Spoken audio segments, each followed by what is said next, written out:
ராமலிங்க வள்ளற் பெருமானுடைய வாழ்க்கையை நாம் சிந்தித்து கொண்டிருக்கிறோம். மிகப்பெரிய சித்தரான வள்ளலார் 51 ஆண்டுகள் வாழ்ந்தவர். 9 வயதிலே கந்தகோட்டத்திலே போய் நின்றார், பாடினார். எத்தனை பாட்டு! அதை பற்றி ஒரு செய்தி கூட சொல்கிறார்கள். அவர் போன இடத்திலேயோ பள்ளிக்கூடத்திலேயோ ஒரு பாட்டு சொன்னாங்களாம். ஓதாமல் ஒரு நாளும் இருக்க வேண்டாம், ஒருவரையும் பொல்லாங்கு சொல்ல வேண்டாம், மாதாவை ஒரு நாளும் மறக்க வேண்டாம், வஞ்சனைகள் செய்வாரோடு இணங்க வேண்டாம், இப்படின்னு உலக நீதின்னு ஒரு பகுதி. நல்ல அருமையான பாட்டு. உலக நீதி உலகநாத பண்டிதர் பாடியது. நம்ம ஔவையார் பாடின நல்வழி மூதுரை அந்த மாதிரி அறிவு சொல்வதற்காக பாடின அருமையான பாட்டுக்கள். அந்த காலம் குழந்தைய உட்கார வச்சு பாபா பிளாக் ஷீப்புன்னு சொல்லாம நல்ல பாட்டுக்களை சொல்லி கொடுத்து, அரஞ்செய்ய விரும்பு, ஆறுவது சினம், இயல்வது கரவேல், ஈவது விளக்கேல், நல்ல செய்திகளை அருமையா பாட்டில் சொல்லி கொடுத்து, அன்னையும் பிதாவும் முன்னறி தெய்வம், ஆலயம் தொழுவது சாலவும் நன்று அப்படின்னு அறிவு சொன்ன காலம் அந்த காலம். அது மாதிரி உலக நீதி. அவர் என்ன சொன்னாரு? கொஞ்சம் வேண்டாம் வேண்டாம்னு பாடிவிட்டார். ஓதாமல் ஒரு நாளும் இருக்க வேண்டாம், தினம் படின்னு அர்த்தம். ஒருவரையும் பொல்லாங்கு சொல்ல வேண்டாம், யாரையும் தவறு சொல்லாதே. நான் எப்போ அடுத்தவனை பார்த்து அவன் முட்டாள்னு சொல்றனோ, ஒரு விரல் அவன் பக்கம் போனா 3 விரல் என் பக்கம் திரும்பி நிற்கிறே. என்னை 3 முறை நான் தேர்வு செய்து கொண்டு அதுக்கப்புறம்தான் அடுத்தவனை பற்றி தப்பு சொல்ல வேண்டும். நம்மளாம் ஒன்று செய்கிறோம் தெரியுமா? நம்ம செஞ்ச காரியங்களுக்கு வக்கீலா மாறுறோம், அடுத்தவன் பண்ற காரியங்களுக்கு நீதிபதியா இருக்கிறோம். நம்ம பண்ண காரியத்தை நான் தான் சரின்னு வாதாடுறோம், வக்கீல். அடுத்தவன் பண்ண காரியத்தை நல்லது கெட்டதுன்னு தீர்ப்பு சொல்றோம், நீதிபதி. இது நம்ம பழக்கம். இது வேண்டாம், ஒருவரையும் பொல்லாங்கு சொல்ல வேண்டாம். இதை கேட்டார் வள்ளற் பெருமான். வேண்டாம் வேண்டாம்னு சொல்றத மாற்றி வேண்டும் வேண்டும்னு சொல்றாப்புல பாடணும் அப்படின்னு அந்த குழந்தை மனசு 9 வயசு குழந்தை அவ்வளவுதான் பாட ஆரம்பிக்கிறார். ஒருமையுடன் எனது திருமலரடி நினைக்கின்ற உத்தமர்தம் உறவு வேண்டும். உன்னையே நினைக்கக்கூடிய சான்றோர்கள் உறவு எனக்கு வேண்டும். ஒருமையுடன் எனது திருமலரடி நினைக்கின்ற உத்தமர்தம் உறவு வேண்டும். உள்ளொன்று வைத்து புறமொன்று பேசுவார் உறவு கலவாமை வேண்டும். நம்ம இன்னைக்கு அதான் செய்கிறோம். உள்ள ஒன்று வச்சு வெளியில் ஒன்று பேசி, கடவுள் மட்டும் நம்ம மனசில் நினைச்சது அடுத்தவனுக்கு தெரிகிறாப்புல பண்ணி விட்டாருன்னு வச்சுக்கிடுங்க, எல்லாரும் மாட்டிக்கிடுவோம். நம்ம உள்ள ஒன்று வெளியில் ஒன்று. அப்படிப்பட்டவனோட நான் சேரக்கூடாதப்பா. யாரு கேட்கிறா? வள்ளலார் கேட்கிறார். ஒருமையுடன் எனது திருமலரடி நினைக்கின்ற உத்தமர்தம் உறவு வேண்டும். உள்ளொன்று வைத்து புறமொன்று பேசுவார் உறவு களவாமை வேண்டும். பெருமை வரும் எனது புகழ் பேச வேண்டும். பொய்மை பேசாதிருக்க வேண்டும். பெருநறி பிடித்தொடுக வேண்டும். மதமான பேய் பிடியாதிருக்க வேண்டும். மறுவு பெண்ணாசையை மறக்கவே வேண்டும். உனை மறவாதிருக்க வேண்டும். மதி வேண்டும், நின் கருணை நிதி வேண்டும். நோயற்ற வாழ்வில் நான் வாழ வேண்டும். தருமமிகு சென்னையில், சென்னைக்கு கொடுத்த அருமையான பட்டம் தருமமிகு சென்னையில் கந்த கோட்டத்துள் வளர் தலமோங்கு கந்த வேளே தன்முகத் துய்யமணி உன்முகச் செய்வமணி ஷண்முகத் தெய்வமணியே. எத்தனை வேண்டும் கடவுளே, எனக்கு இதெல்லாம் வேண்டும். மதி வேண்டும், நின் கருணை நிதி வேண்டும். நான் நோயில்லாமல் வாழ வேண்டும். மறுவு பெண்ணாசையை மறக்க வேண்டும். பெண்ணை மறக்க வேண்டும், மறுவு பெண்ணாசையை மறக்க வேண்டும். எத்தனை பாட்டு! ஒவ்வொரு பாட்டும் அப்படி அற்புதம். ஈ என்று நான் ஒருவரிடம் நின்று கேளாத இயல்பும். ஒருத்தங்கிட்ட போய் குடுன்னு நான் கேட்கக்கூடாது. எவனாவது கேட்டா நான் கொடுக்காம இருக்கப்படாது. ஈ என்று நான் ஒருவரிடம் நின்று கேளாத இயல்பும். என்னிடம் ஒருவர் ஈது இடுவென்ற போது அவருக்கு இலை என்று சொல்லாமல் இடுகின்ற திறமும். நீ என்னை விட்டு போகக்கூடாது. நீ என்றும் என்னை விடா நிலையும். நான் என்றும் உன் தனை விடா நெறியும். அயலார்கள் நிதியொன்றும் நயவாத திடமும். அடுத்தவன் சொத்துக்கு ஆசைப்படப்படாது. எல்லாம் யார்கிட்ட கேட்கிறார்? 9 வயசு பிள்ளை கேட்குது. நமக்கு 90 வயசானா கூட கேட்கறதுக்கு மனசு வரல. இதையெல்லாம் இதெல்லாம் வேண்டும். தாயொன்று சென்னையில் கந்த கோட்டத்துள் வளர் தலமோங்கு கந்த வேளே தன்முகத் துய்யமணி உன்முகச் சைவமணி ஷண்முகத் தெய்வமணியே. இவர் என்னைக்கு பாட ஆரம்பிச்சாரோ கந்த கோட்டம் அன்னியிலிருந்து மகாலட்சுமி கடாட்சத்தோட திருவோங்கு புண்ணிய செயலோங்கி அன்பருள் திரளோங்கி செல்வமோங்கி அருமையா இருக்கு. இன்னைக்கு சாமி 9 வயசுல பாடினார். இந்த பள்ளிக்கூடத்துக்கு போறது அவருக்கு பிடிக்கல. இந்த படிப்பு சந்தை படிப்பு, நம் சொந்த படிப்பு அல்ல. அது என்ன சந்தை படிப்பு? எதுக்கு சார் படிக்கிறோம்? படிச்சதான் சார் கல்யாணம் பண்ணுவாங்க. இவ்வளவு படிச்சா இவ்வளவு டவுரி சொல்றமா இல்லையா?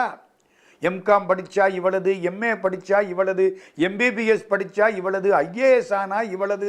நம்மளை விற்கிறதுக்காகப்பட்ட படிப்பு சார் இதெல்லாம். சந்தை படிப்பு, நம்ம சொந்த படிப்பல்ல. படிக்க மாட்டேன்ட்டார். இவங்க அண்ணாருக்கு கோபம் வந்துருச்சு. அண்ணார் பேரு சபாபதி பிள்ளை. ரொம்ப கோபம். அநியாயமா இருக்கு இந்த பையன் பண்றது. அப்பாவும் இல்லை அம்மாவும் இல்லை, நாளைக்கு அண்ணன் கெடுத்து விட்டான்னு சொல்லுவாங்களே. அவர் மனைவி பேரு பார்வதி. பார்வதி, இந்த ராமலிங்கத்துக்கு சோறு போடாது, வீட்டை விட்டு விரட்டு. 9 வயசு.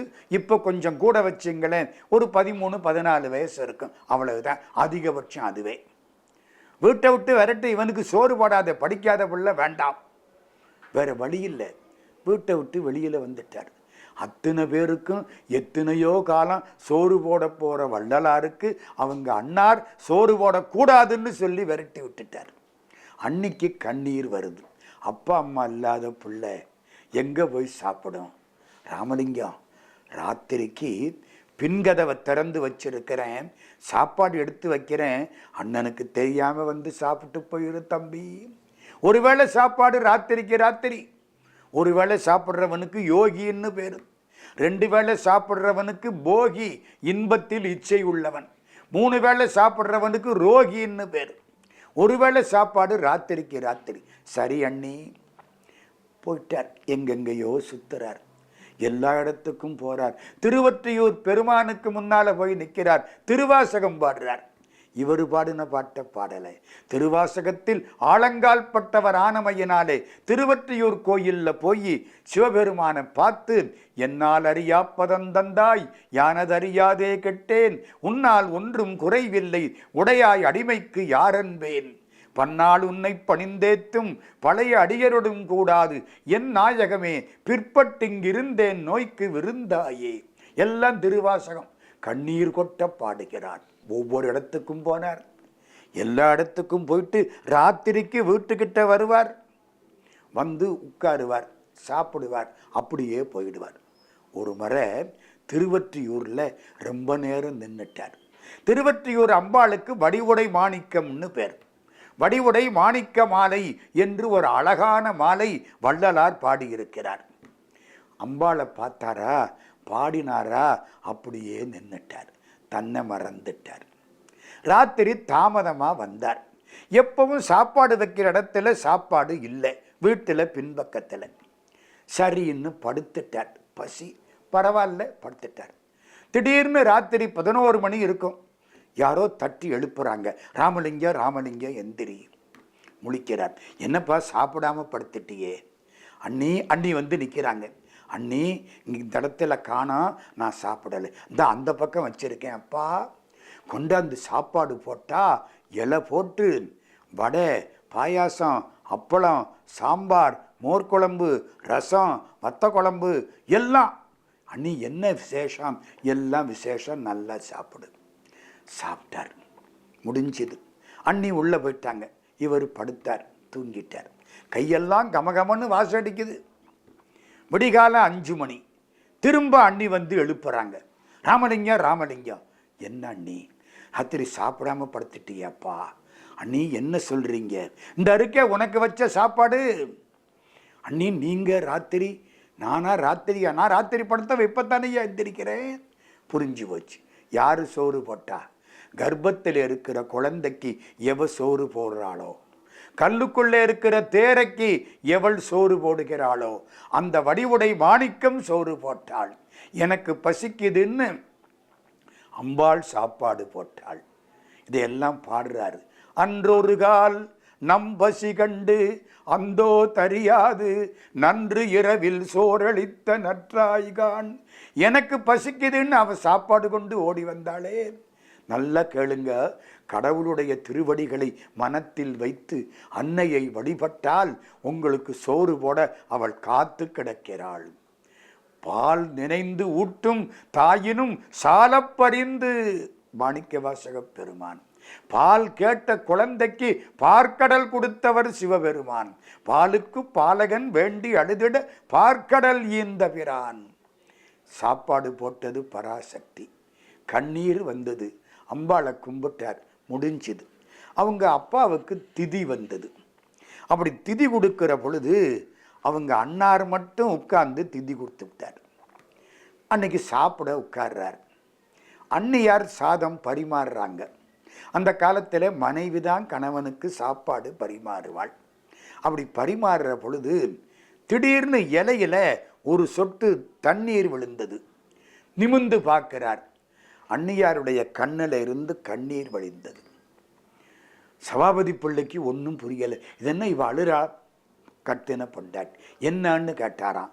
ராமலிங்கம் பாவம், எங்கே நிற்கிறானோ, எங்கே சாப்பிட்றானோ, இன்னைக்கு அவங்க அப்பாவுக்கு திதி, அந்த பிள்ளை எங்கே நிற்கிறானோன்னு அந்த அம்மா கண்ணீர் விட்டா. கூட பிறந்தவர் கண்ணீர் விடலை, எங்கே இருந்தோ வந்த ஒரு புண்ணியவதி ராமலிங்க வள்ளலாருக்காக கண்ணீர் விட்டாள். உடனே இவருக்கு மனசு உருகிருச்சு. சரி, ராமலிங்கத்தை வர சொல்லு. என்ன செய்யணுங்கிற?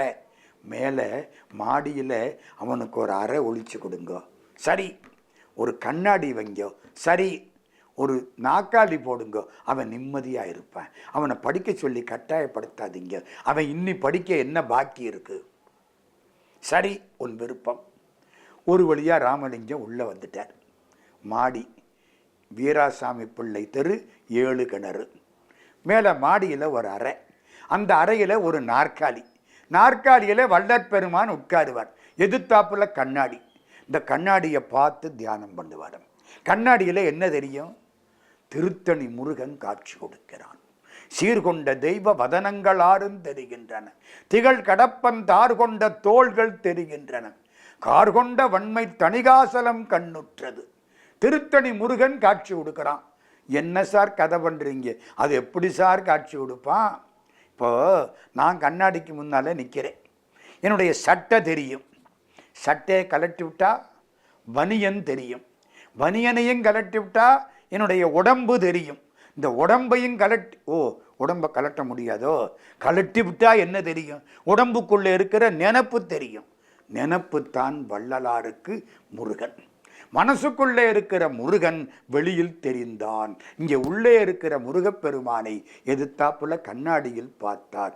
இந்த உடம்பையும் கலற்றக்கூடிய ஆற்றல் வாய்ந்தவர் ஆனமையினாலே உள்ளே இருக்கக்கூடிய முருகனை எதிர்த்தாப்புல பார்த்தார்.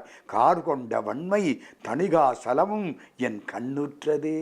ஒரு தரம் பாடுறார், திருத்தணி பெருமானே, எனக்கு கனவிலையாவது காட்சி கொடுக்கப்படாதா? நான் என்ன அவ்வளவு பாவியா? ஒருவேளை கனவுல நீ காட்சி கொடுத்தா இந்த பாவி கண்ணு பற்றும் கண்ணேறு வந்துரும்னு காட்ட மாட்டேங்கிறியா? பன்னேரும் ஒளியடியார் பரவி வாழ்த்தும் பாதமலர் அழகினை இப்பாவி பார்க்கில் கண்ணேறு படுமென்றோ கனவிலேனும் காட்டென்றால் காட்டுகிறாய் கருணை ஈதோ. விண்ணேறும் அறிமுதலோர் கரிய ஞான விளக்கே என் கண்ணே மெய் வீட்டின் வித்தே தன்னேறு பொழில் தணிகை மணியே ஜீவ சாட்சியாய் நிறைந்தருளும் சகச வாழ்வே. தணிகை மலையை சாரேனோ, சாமி அழகை பாரேனோ, பிணிகை அறைய பேரேனோ, பேரான்பு கூறேனோ. இந்த திருத்தணி பெருமான் கிட்ட இவருக்கு எவ்வளவு காதல் தெரியுமா? செரு தணிந்த இடம் திருத்தணி.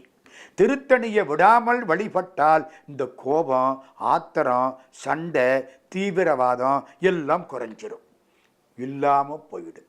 ஏன்னா அது போர் இல்லாமல் இருக்கிற தனிந்த இடம், அமைதியான இடம். எதிர்த்தாப்புல என்ன தெரிஞ்சது? கண்ணாடியில் கார்கொண்ட வன்மை தணிகாசலன் தெரிஞ்சது. கொஞ்ச காலம் ஆச்சு.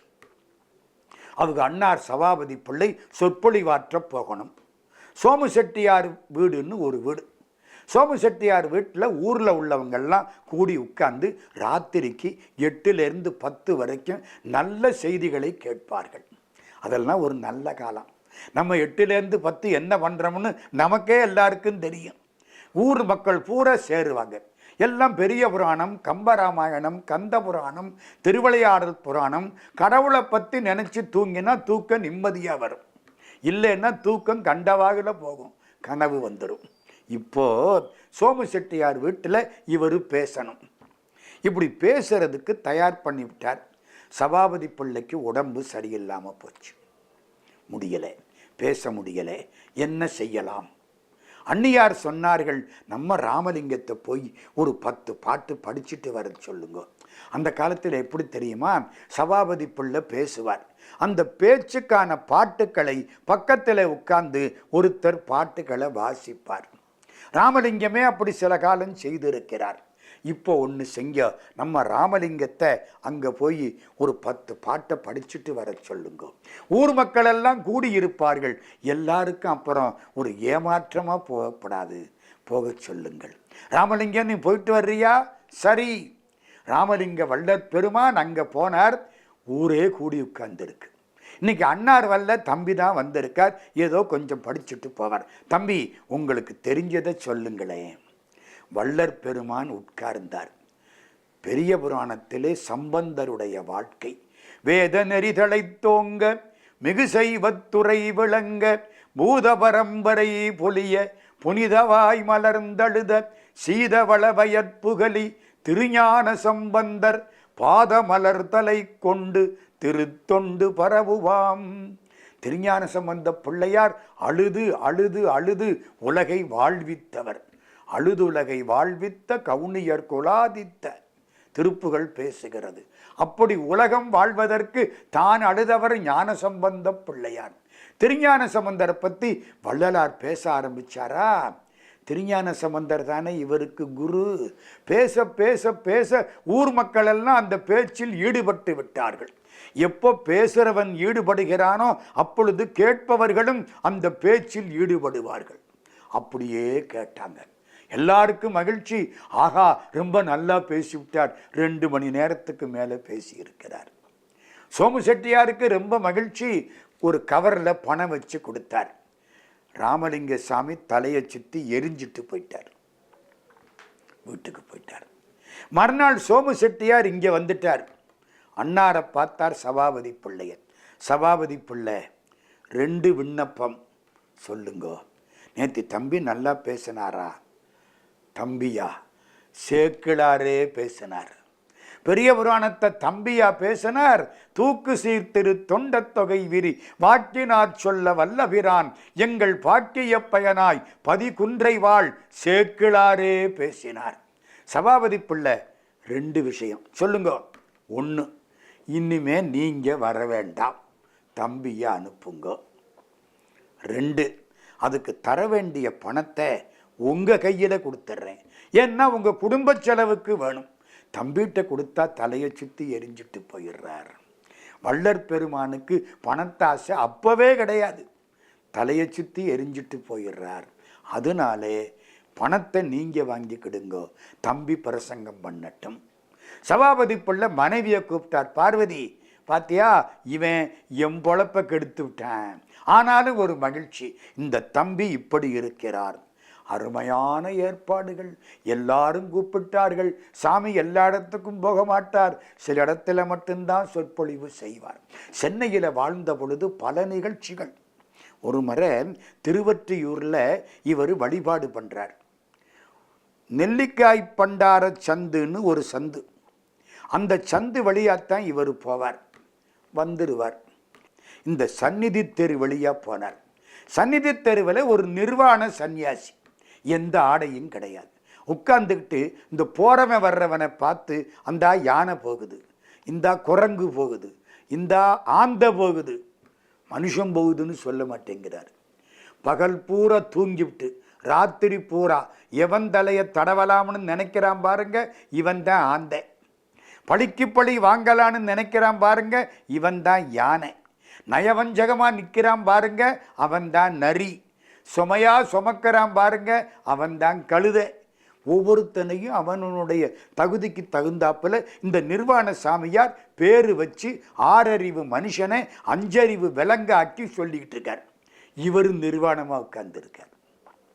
அந்த தெருவில் ராமலிங்க சுவாமி அன்னைக்கு போனார். எந்த தெரு? சந்நிதி தெரு. ராமலிங்க சாமியை பார்த்த உடனே அந்த அந்த நிர்வாண சாமி வேஷ்டியை தூக்கி கட்டிக்கிட்டாராம். இதோ உத்தமமான மனிதன் போகிறான். என்ன அர்த்தம்? மனுஷனுக்கும் மனுஷனுக்கும் தானே மானா. எங்க குளிக்கிற போது ஒன்றும் போடாமல் குளிக்கிறோம், மேலே காக்கா பறக்குது, வேஷ்டியை தூக்கி கட்டிக்கிட்டான் இல்லையே. இதெல்லாம் நாய், இது நரி, இது யானை, இது குரங்கு, இதுக்கு எனக்கு என்ன மானம்? ஆனால் இதோ வள்ளற் பெருமான் ஒரு உத்தமமான மனிதன் போகிறான். வேஷ்டியை தூக்கி கட்டிக்கிட்டாராம். சாமி சொன்னாராம், இது பொதுமக்கள் போகிற வழி, இங்கே எப்படி உட்காராதே, போயிட்டார். அந்த சாமி அதை விட்டுட்டு போயிட்டார். 1849 தொழுவூர் வேலாயுத முதலியார்னு ஒருத்தர். அவர் ரொம்ப படித்தவர், உண்மையிலே நிறைய படித்தவர். அவர் என்ன பண்ணார்? 100 பாட்டு எழுதியிருக்கார். அந்த பாட்டை எழுதி எடுத்துக்கிட்டு சாமிகிட்ட வந்துட்டார்.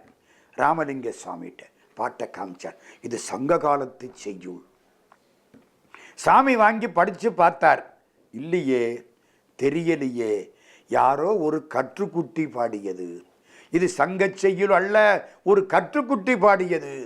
அவர் காலில் விழுந்துட்டார். சாமியை நான் தான் பாடினேன், தெரியுதே, இது சங்க செய்யுள் அல்ல.